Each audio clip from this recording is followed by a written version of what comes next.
Bonjour et bienvenue à cette célébration eucharistique en ce troisième dimanche du Carême.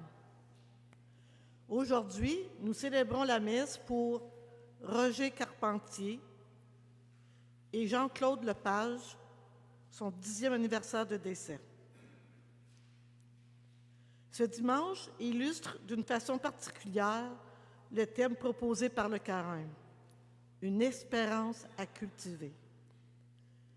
La parabole du viguier stérile nous invite à laisser le Seigneur prodiguer ses soins avec amour, car il ne désespère jamais de nous. Dieu espère toujours en nous. Il est patient, comme le vigneron pour le viguier stérile de la parabole. Il nous donne du temps pour nous convertir. À chaque carême, il nous invite à la conversion. Il nous redit sa patience. Il nous donne du temps pour porter plus de fruits. Il s'offre lui-même pour nous entourer d'amour et de soins. Avec notre pasteur Jean Onlins, entrons en célébration. Et à la page 25, chantons ensemble.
Au nom du Père et du Fils et du Saint-Esprit, la grâce de Jésus-Christ notre Seigneur, l'amour de Dieu le Père et la communion de l'Esprit Saint soient toujours avec vous. Oui, nous sommes rassemblés en ce troisième dimanche de Carême de l'année C, où nous sommes invités à plonger à la source de la miséricorde de Dieu. Un Dieu patient, comme nous dit le psalmiste, lent à la colère, plein d'amour et de vérité. Et c'est ça, la lecture de la parabole du figuier nous laisse ou nous présente à méditer. Mais ce dimanche particulièrement, comme vous voyez sur l'écran, nous devons lire l'évangile de la Samaritaine. Peut-être vous ne savez pas pourquoi. Parce que nous avons une catéchumène dans notre communauté. Quelqu'un qui se prépare à recevoir la nuit de Pâques, à la veillée pascale, les sacrements de l'initiation chrétienne. Vous savez, tous les sacrements ont une dimension communautaire. Autrement dit, les sacrements se vivent en communauté. Voilà pourquoi avec elle, nous devons nous plonger, voyez, dans sa démarche avec elle. Mais puisque le prion en église que vous avez ne nous présente pas, voyez, une autre lecture, c'est que lecture de l'évangile de la Samaritaine, nous allons garder le même évangile de ce troisième dimanche de l'année C. Mais sachez bien quand on a des catéchumènes dans une paroisse, on lit toujours l'évangile de la Samaritaine. Prions Dieu les uns pour les autres en cette Eucharistie et nous prions pour cette personne-là aussi qui se prépare. Dimanche dernier, nous l'avons présenté, le credo, le symbole des apôtres, qu'elle va proclamer la nuit de Pâques avec nous. Et demain, ce sera son premier scrutin, où nous allons faire l'imposition des mains avec la prière de l'exorcisme pour elle. Chaque dimanche, elle aura un pas à faire dans cette marche, dans cette quête, dans sa demande. Reconnaissons au début de cette Eucharistie que nous avons péché. Implorons la miséricorde de notre Dieu.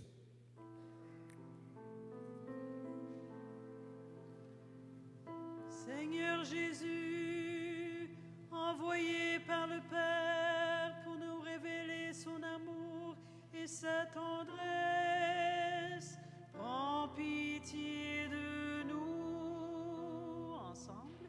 Kyrie eleison, Seigneur, prends pitié de nous.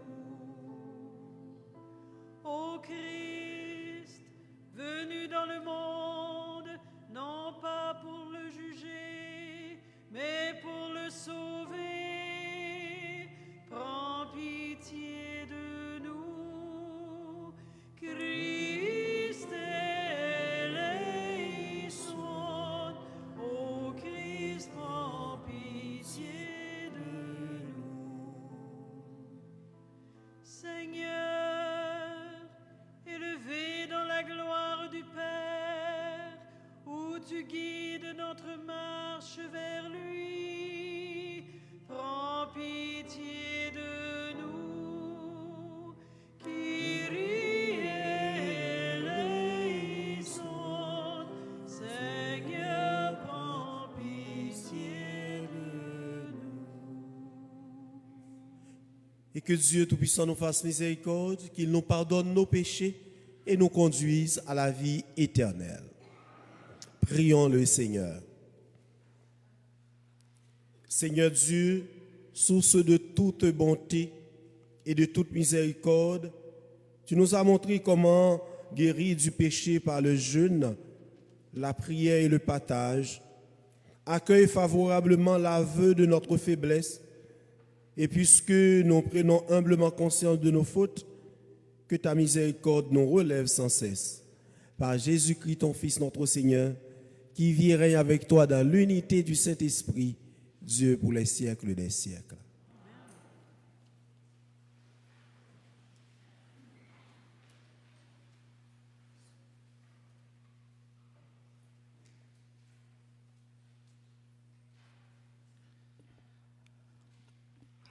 Lecture du livre de l'Exode. En ces jours-là, Moïse était berger du troupeau de son beau-père Jéco, prêtre de Madian. Il mena le troupeau au-delà du désert et parvient à la montagne de Dieu à l'Horeb. L'ange du Seigneur lui apparut dans la flamme d'un buisson en feu. Moïse regarda, le buisson brûlait sans se consumer. Moïse se dit alors, « Je vais faire un détour pour voir cette chose extraordinaire.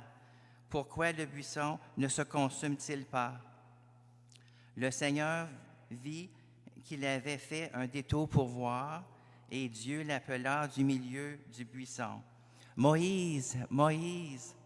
Il dit, « Me voici. » Dieu dit alors, « N'approche pas d'ici, retire les sandales de tes pieds, car le lieu où tu te tiens est une terre sainte. » Et il déclara, « Je suis le Dieu de ton père, le Dieu d'Abraham, le Dieu d'Isaac, le Dieu de Jacob. » Moïse se voila le visage, car il craignait de porter son regard sur Dieu. Le Seigneur dit, « J'ai vu, oui, j'ai vu la misère de mon peuple qui est en Égypte, et j'ai entendu ses cris sous les coups des surveillants. Oui, je connais ses souffrances. Je suis descendu pour le délivrer de la main des Égyptiens et le faire monter de ce pays vers un beau et vaste pays, vers un pays ruisselant de lait et de miel. Maintenant, donc, va, je t'envoie chez Pharaon.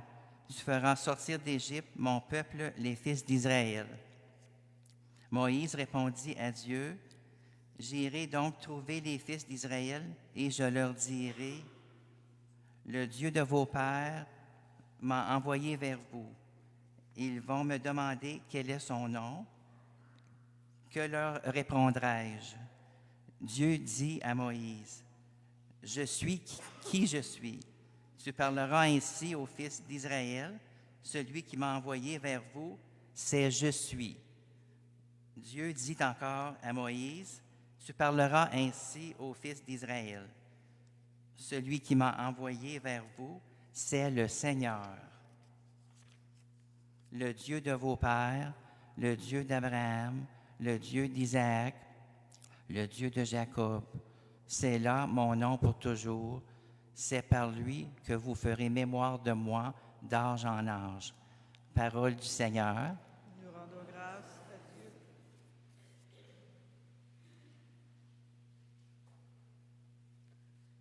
Le Seigneur est tendresse et pitié. Ensemble. Le Seigneur est tendresse et pitié. Bénis le Seigneur, ô mon âme. Bénis son nom très saint, tout mon être. Bénis le Seigneur, ô mon âme. N'oublie aucun de ses bienfaits. Le Seigneur est tendresse et pitié, car il pardonne toutes tes offenses et te guérit de toute maladie. Il réclame ta vie à la tombe et te couronne d'amour et de tendresse. Le Seigneur est tendresse et pitié. Le Seigneur fait œuvre de justice. Il défend le droit des opprimés. Il révèle ses desseins à Moïse, aux enfants d'Israël, c'est au fait. Le Seigneur est tendresse et pitié. Le Seigneur est tendresse et pitié. Lent à la colère et plein d'amour, comme le ciel domine la terre. Fort est son amour pour qui le craint. Le Seigneur est tendresse et pitié.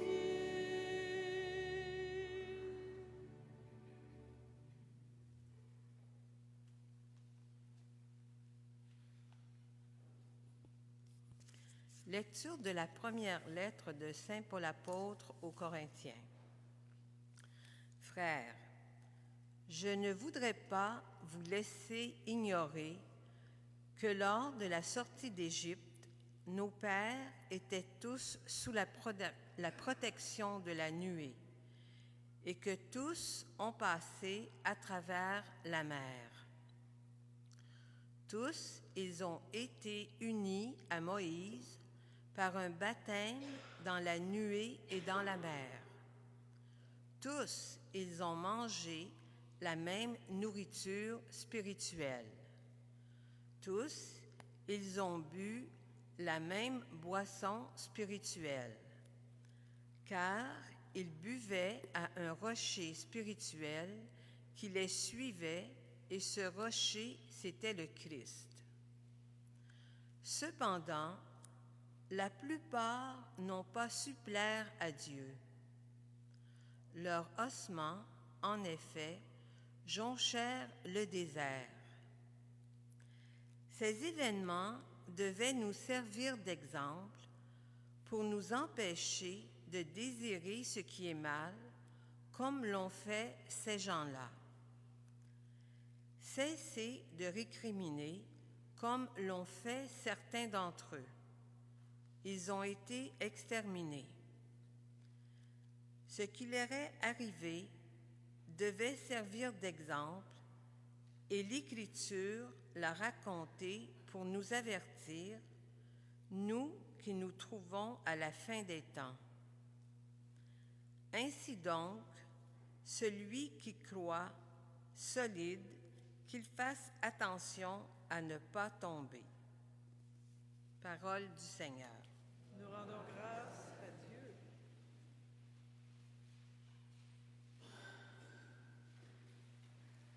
Gloire au Christ, sagesse éternelle du Dieu vivant. Gloire à toi, Seigneur. Ensemble. Gloire au Christ, sagesse éternelle du Dieu vivant. Gloire à toi, Seigneur.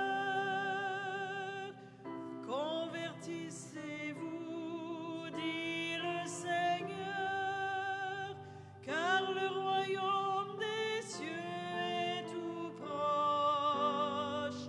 Gloire au Christ, sagesse éternelle du Dieu vivant.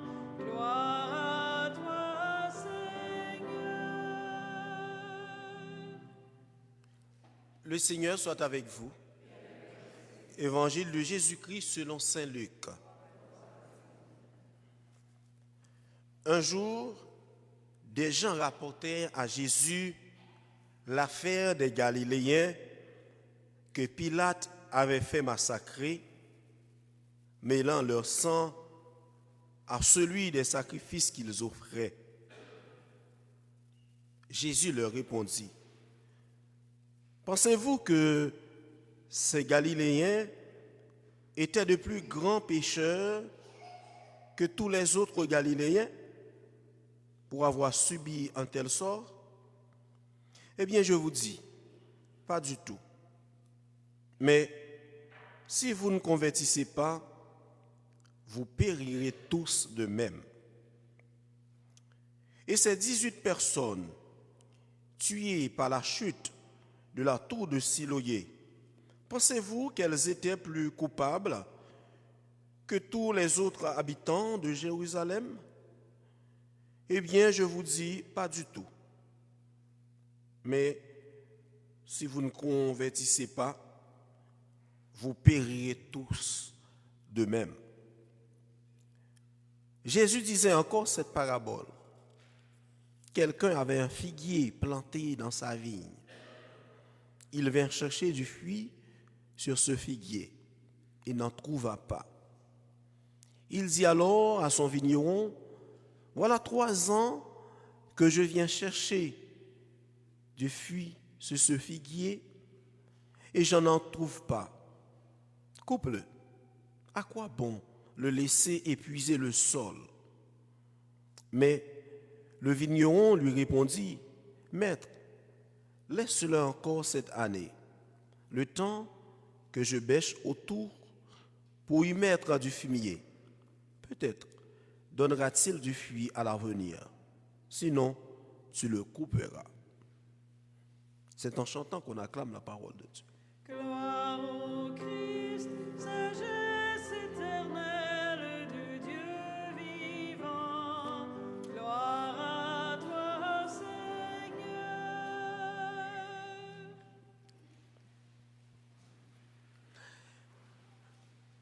Nous venons d'entendre un grand récit de la vocation dans la première lecture. le récit de la vocation de Moïse, l'épisode de Buisson Adam. Dieu qui se révèle à lui sous le signe du feu. La question que nous pouvons poser sur ce récit ou de ce récit de vocation, que représente le feu dans ce récit de vocation de Moïse? N'oubliez pas que Dieu a donné aussi son nom à Moïse. Un tétragramme, 4 lettres, Yahweh. Dieu qui révèle son nom à Moïse. Et Moïse, dont son nom signifie sauver des eaux. Vous connaissez son histoire, nous n'avons pas besoin de nous arrêter trop. Comment s'est passée son histoire? Comment il a été grandi à la cour de Pharaon dans un milieu, si vous voulez, très, très, très favorisé. Et c'est là qu'il comprend, en cheminant, on l'a révélé que son origine, c'est bien le peuple juif. Et vous connaissez toute son histoire, comment c'est passé. Il a tué l'Égyptien qui faisait mal à son frère, à son compatriote, et il a été dénoncé, il a dû s'enfuir, etc. Et c'est exactement pendant la fuite qu'il se trouvait maintenant dans le désert de Madian, comme nous venons d'entendre dans l'Évangile, où il prend soin du troupeau de son beau-père Jéthro. Et c'est là que Dieu se manifeste à lui et Dieu va lui donner une mission importante auprès de son peuple Israël. Le sens de ce feu. Moïse reçoit, si vous voulez, contemple Dieu, la voix de Dieu dans le feu. Ce feu qui va animer toute sa vie, qui va transformer toute sa vie. Ce feu, si vous voulez, qui va convertir en force, c'est ça. La force, la chaleur, la lumière, la motivation de répondre à la mission de Dieu. Non pas un feu qui détruit, mais un feu divin qui donne force, qui donne courage pour une mission que l'on ne s'attribue pas à soi-même, comme nous dit certains théologiens, mais une mission spéciale donnée par Dieu lui-même.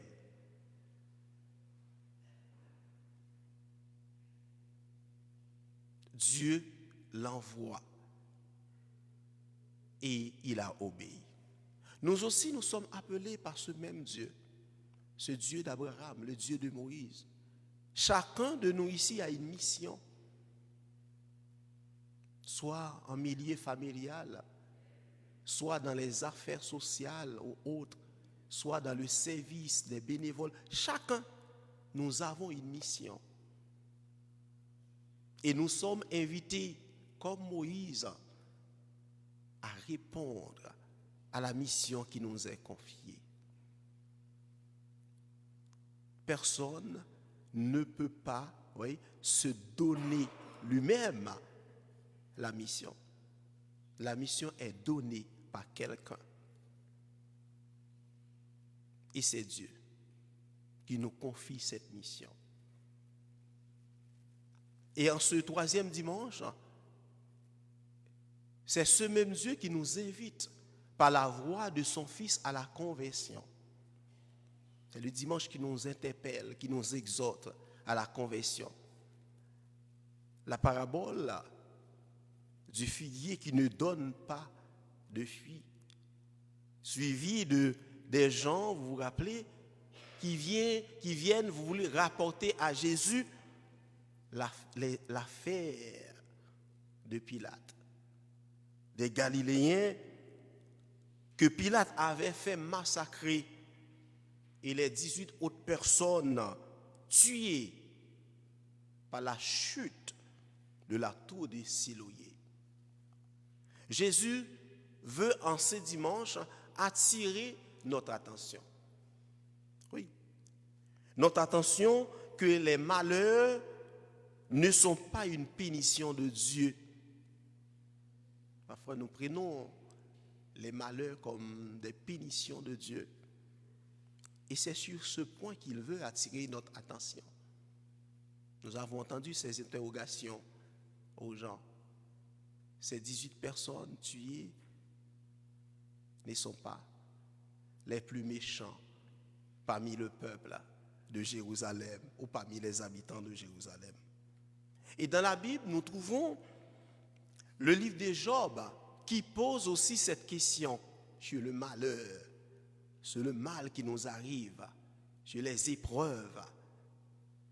Nous avons cette question qui s'est posée à Job, la manière la plus aiguë, ou bien au milieu de sa souffrance. Les reproches de ses proches, de ses amis.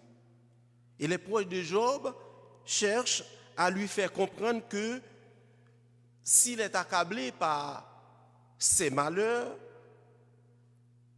c'est parce qu'il a péché contre son Dieu. Et ça, nous avons ça aussi dans notre mentalité. La Bible, c'est ça. Et c'est à cause de ses péchés, eh bien, qu'il souffre. C'est ça que les proches de Job lui reprochent. Même sa femme. Parce que dans la Bible, dans la mentalité israélite, on a ça. Si nos pères ont péché, eh bien, de génération en génération, les enfants vont être punis. Et le prophète Ézéchiel répond bien à cette question sur le mal, sur la justice de Dieu dans son chapitre 18. Si le pécheur se détourne de ses péchés, il vivra. C'est une réponse à cette mentalité qui pensait que le malheur est une punition de Dieu. Autrement dit, donc, l'enfant ne peut pas payer pour son père. Et les malheurs, dans nos temps, les épreuves ne sont pas des signes de malédiction, de punition de Dieu. Dieu, à travers ce récit, Jésus veut nous faire comprendre, ou Dieu veut faire comprendre à Job, particulièrement dans le premier texte, à Job, que reconnaître que la maîtrise des événements nous échappe, comme il a échappé à Job. C'est ça seulement. Ce n'est pas parce que les événements douloureux dans nos vies sont des punitions de Dieu, mais les maîtriser nous échappe. C'est comme le sociologue, il dit, le meilleur moyen de maîtriser la nature, c'est d'obéir à ces événements, d'obéir à ces lois. Donc les malheurs ne sont pas des signes de punition de Dieu.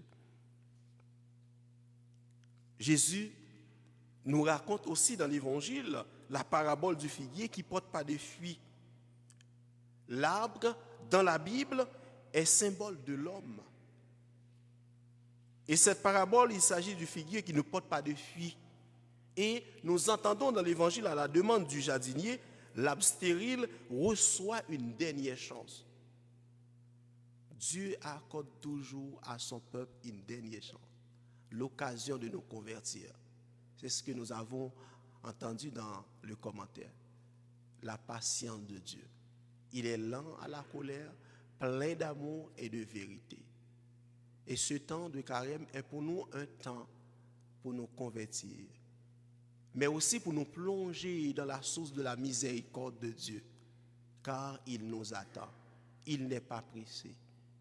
À chaque pas que nous faisons, il nous suit, il nous voit. et il est patient. Il attend que nous lui disions oui, que nous voulons mettre nos pas dans ses pas. En cette Eucharistie, prions les uns pour les autres. Et surtout pour tous ceux et celles qui n'ont pas la foi. Ceux et celles aussi qui ont renoncé à leur foi de baptême. Nous demandons à Dieu pour eux, pour ces personnes-là, la grâce de la conversion. La grâce de revenir à Dieu, comme il nous a fait le mercredi des cendres, cette exhortation à travers le livre de Joël. Revenez à moi de tout votre cœur. Au nom du Père et du Fils et du Saint-Esprit. Amen.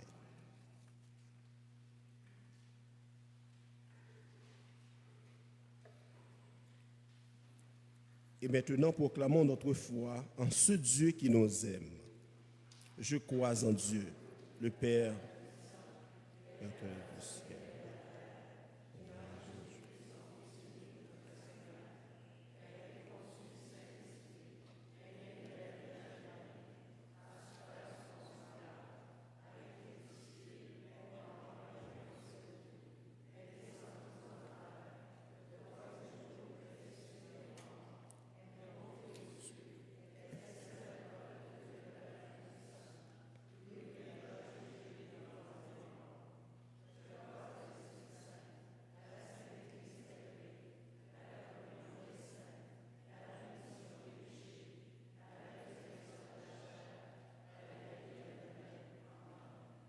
Le Seigneur n'est pas insensible à ce que nous vivons. Il nous appelle à prendre soin de nos frères et sœurs. Prions-le pour qu'il nous aide à faire grandir l'espérance en ce monde. Seigneur, exauce-nous. Pour l'Église, appelée à témoigner de la présence miséricordieuse du Dieu qui libère et donne la vie, prions. Pour les peuples opprimés ou victimes de la violence et de la guerre, prions. Pour les personnes qui voient en Dieu un juge qui punit plutôt qu'un Père miséricordieux, prions. Pour les catéchumènes qui se préparent au baptême, afin qu'ils trouvent parmi nous des témoins crédibles de la foi, prions. Pour les membres de nos communautés, afin qu'ils sachent faire preuve de patience envers les autres et eux-mêmes, prions. Seigneur, année après année, tu attends de nous le meilleur, même s'il tarde à venir. D'exaucer nos demandes afin qu'entourés de soins et d'amour, nous portions des fruits qui demeurent et vivions dans l'espérance. Nous te le demandons par Jésus, ton Fils, notre Seigneur.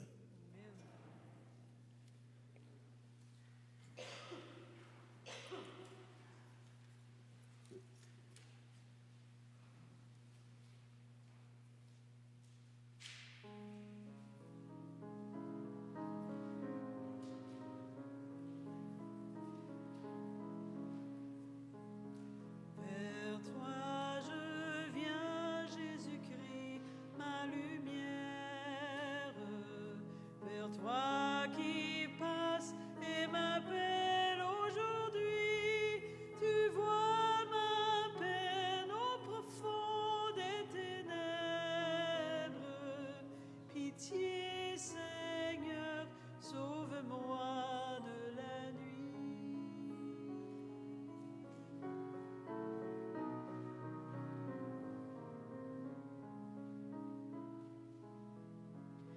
Je veux, Seigneur, que mes yeux s'illuminent,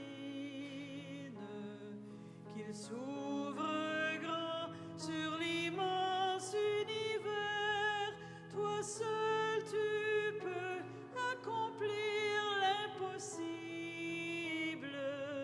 Ma foi me dit que ton cœur est ouvert.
toi je viens, Jésus-Christ, ma lumière.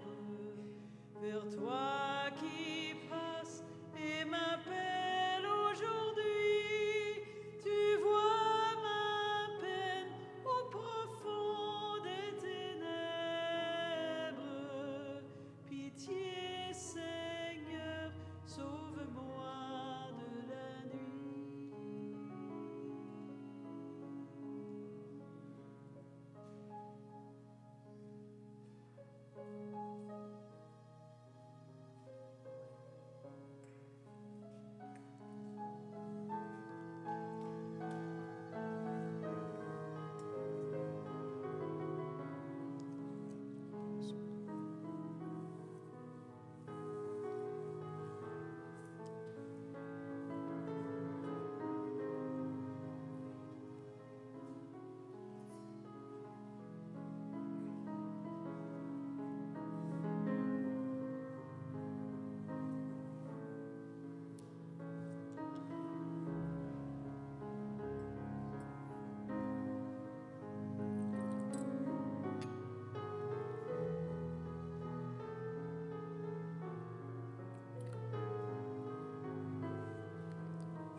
Prions ensemble au moment d'offrir à Dieu le sacrifice de toute l'Église. Par ce sacrifice, Seigneur, de bonté, alors que nous implorons le pardon de nos fautes, accorde-nous d'avoir à cœur de pardonner celles de nos frères. Par le Christ, notre Seigneur. Le Seigneur soit avec vous. Élevons notre cœur. Rendons grâce au Seigneur notre Dieu. Vraiment, il est juste bon pour ta gloire et notre salut de t'offrir notre action de grâce toujours et en tout lieu. Seigneur, Père très saint, Dieu éternel et tout-puissant, par le Christ notre Seigneur. Car chaque année, tu accordes à tes fidèles de se préparer aux fêtes pascales dans la joie d'un cœur purifié, de sorte qu'en s'adonnant à une prière plus fervente et à une charité plus active, fidèles aux sacrements qui les ont fait renaître, ils soient comblés de la grâce que tu réserves à tes enfants. C'est pourquoi avec les anges et les archanges, avec les puissances d'en haut et tous les esprits bienheureux, nous chantons l'hymne de ta gloire et sans fin nous proclamons. Saint Seigneur, Saint Seigneur, Saint Dieu de l'univers, le ciel et la terre sont remplis de ta gloire. Hosanna au plus haut des cieux, béni soit celui qui vient au nom du Seigneur. Hosanna au plus haut des cieux. Saint Seigneur, Saint Seigneur, Saint Dieu de l'univers. Tu es vraiment saint, toi qui es la source de toute sainteté, Dieu notre Père. Nous voici rassemblés devant toi et dans la communion de toute l'Église, nous célébrons le jour où le Christ est ressuscité d'entre les morts. Par lui que tu as élevé à ta droite, nous te prions. Sanctifie ces offrandes en répandant sur elles ton esprit, qu'elles deviennent pour nous le corps et le sang de Jésus le Christ, notre Seigneur. Au moment d'être livré, d'entrer librement dans sa passion, il prit le pain, il rendit grâce, il le rompit et le donna à ses disciples en disant, « Prenez et mangez-en tous, ceci est mon corps livré pour vous. »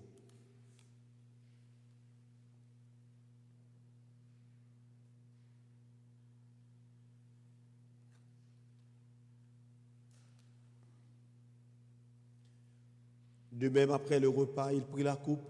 De nouveau, il rendit grâce et la donna à ses disciples en disant, « Prenez et buvez-en tous, car ceci est la coupe de mon sang, le sang de l'alliance nouvelle et éternelle, qui sera versé pour vous et pour la multitude en rémission des péchés. Vous ferez cela en mémoire de moi. »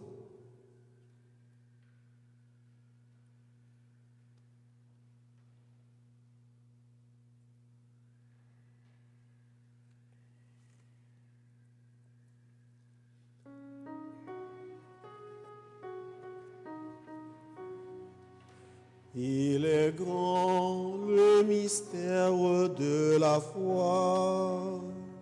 Nous annonçons ta mort, Seigneur Jésus. Nous proclamons ta résurrection. Nous attendons ta venue dans la gloire.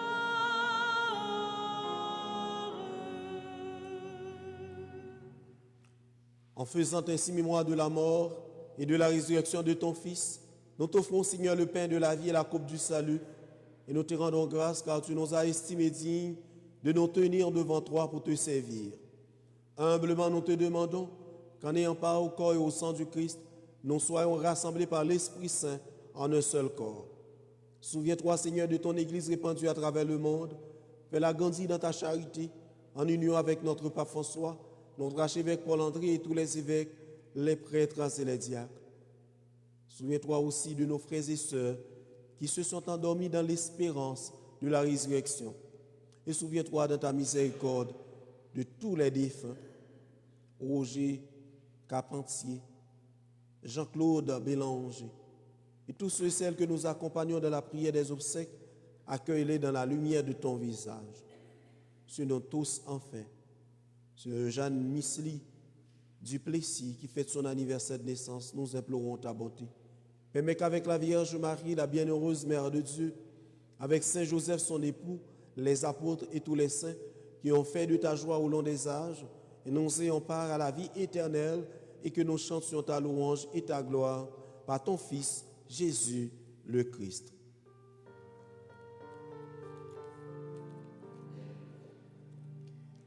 Par lui, avec lui et en lui, à toi, Dieu le Père Tout-Puissant, dans l'unité du Saint-Esprit, tout honneur et toute gloire, pour les siècles des siècles.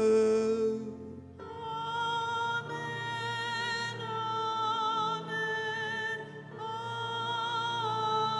amen. Ensemble. Amen, amen, amen.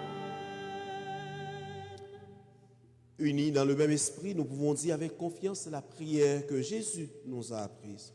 Notre Père qui es aux cieux.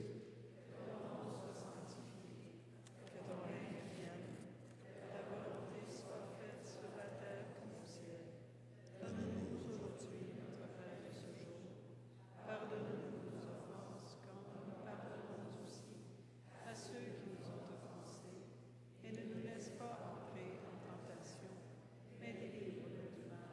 Délivre-nous de tout mal, Seigneur, et donne la paix à notre temps. Soutenus par ta miséricorde, nous serons libérés de tout péché. À l'abri de toute épreuve, nous qui attendons que se réalise cette bienheureuse espérance, l'avènement de Jésus-Christ, notre Sauveur. Car c'est à toi qu'appartient le règne, la puissance et la gloire pour les siècles des siècles. Seigneur Jésus-Christ, tu as dit à tes apôtres, je vous laisse la paix, je vous donne ma paix. Ne regarde pas nos péchés, mais la foi de ton Église. Pour que ta volonté s'accomplisse, donne-lui toujours cette paix et conduis-la vers l'unité parfaite, toi qui vis et règnes pour les siècles des siècles. Que la paix du Seigneur soit toujours avec vous. Dans la charité du Christ, donnez-vous la paix.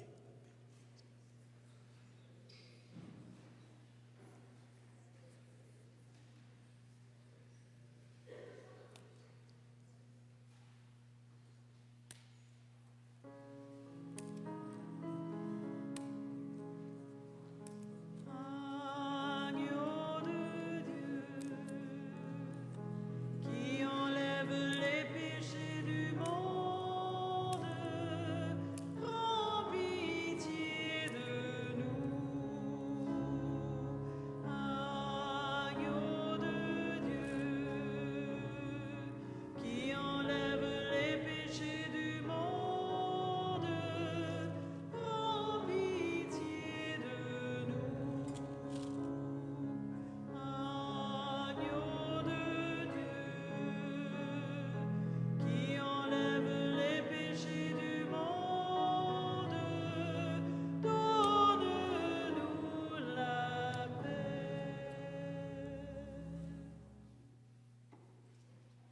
Voici l'agneau de Dieu. Voici celui qui enlève les péchés du monde. Heureuses et heureux les invités au repas des noces de l'agneau. Seigneur, je ne suis pas digne de te recevoir, mais dis seulement une parole, je serai guéri. Que le corps et le sang du Christ nous gardent pour la vie éternelle.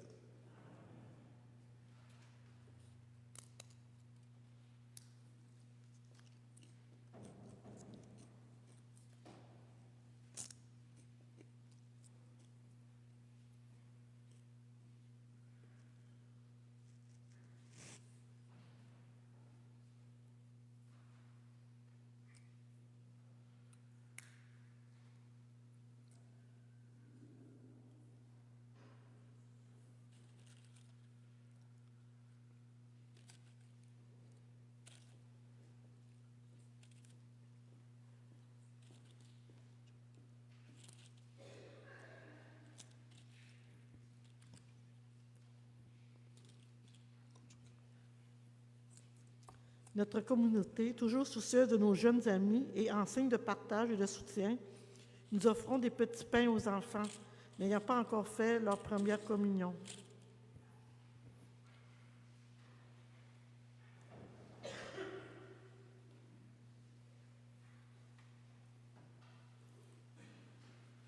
Le chant de communion est à la page 28.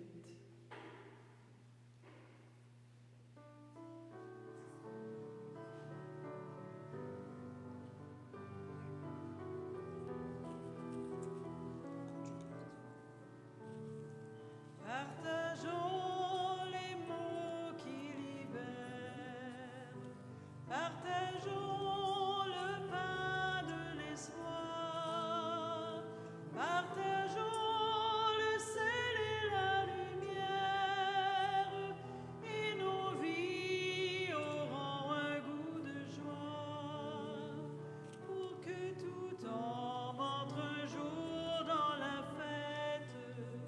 Pour que tout âge ait sa part de bonheur, que la porte de nos cœurs soit ouverte, que la porte de nos cœurs soit ouverte. Partageons les mots qui libèrent, partageons le pain de l'espoir. Partageons le sel et la lumière, et nos vies auront un goût de joie. Pour que s'éloigne le froid des méfiances, pour que se lève un grand vent de douceur, que la foi dans l'amitié nous rassemble, que la foi dans l'amitié nous rassemble.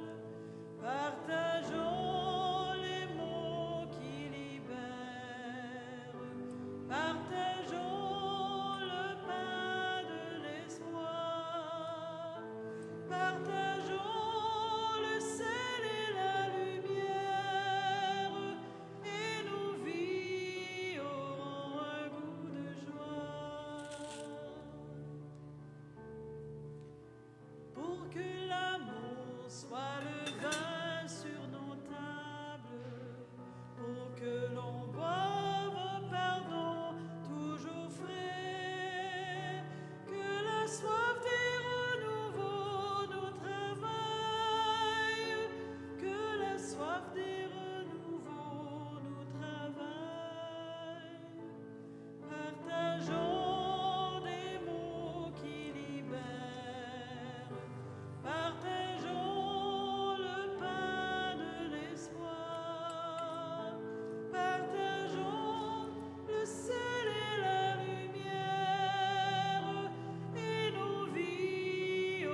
Prions encore le Seigneur. Nous avons reçu de toi, Seigneur,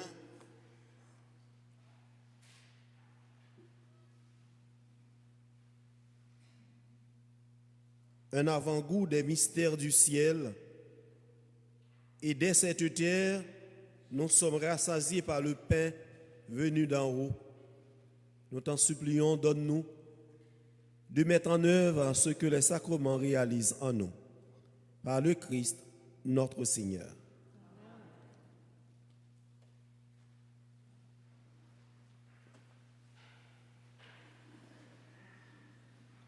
Quelques petites annonces.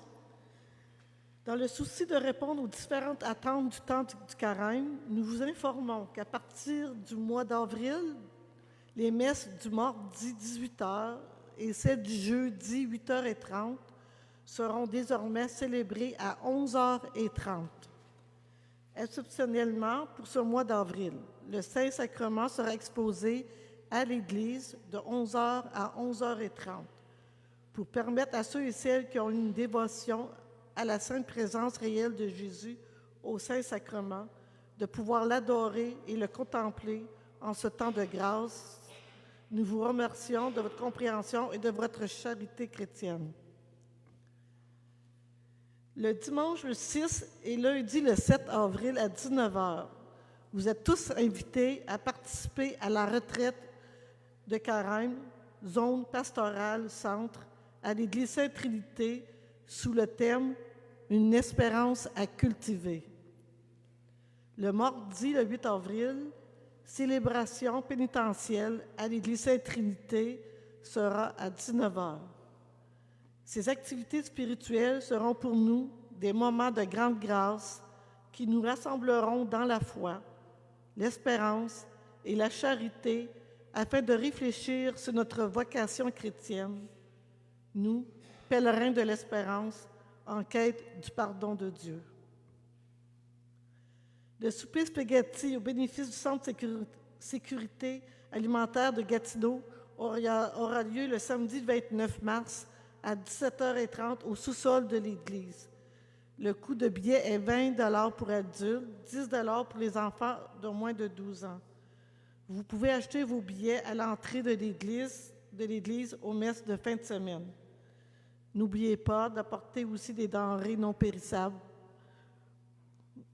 Merci de votre soutien et votre participation. Il y aura aussi un souper de dorée au profit des œuvres des Chevaliers-Colons Sainte-Marie-Goretti, Conseil 9988, qui aura lieu le samedi le 12 avril à 17h30 au sous-sol de l'Église Sainte-Trinité de Gatineau.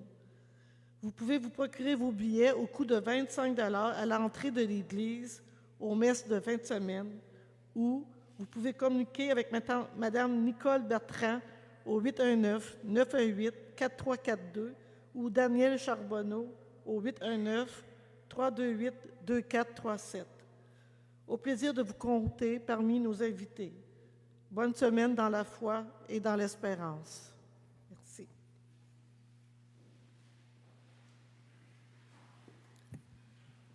Le Seigneur soit avec vous et que Dieu Tout-Puissant vous bénisse, le Père, le Fils et le Saint-Esprit. Allez dans la paix du Christ.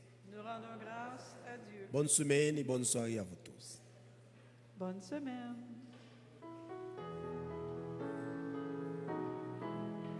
Sur les routes de l'Alliance, ta lumière nous conduit. Nous marchons pleins d'espérance.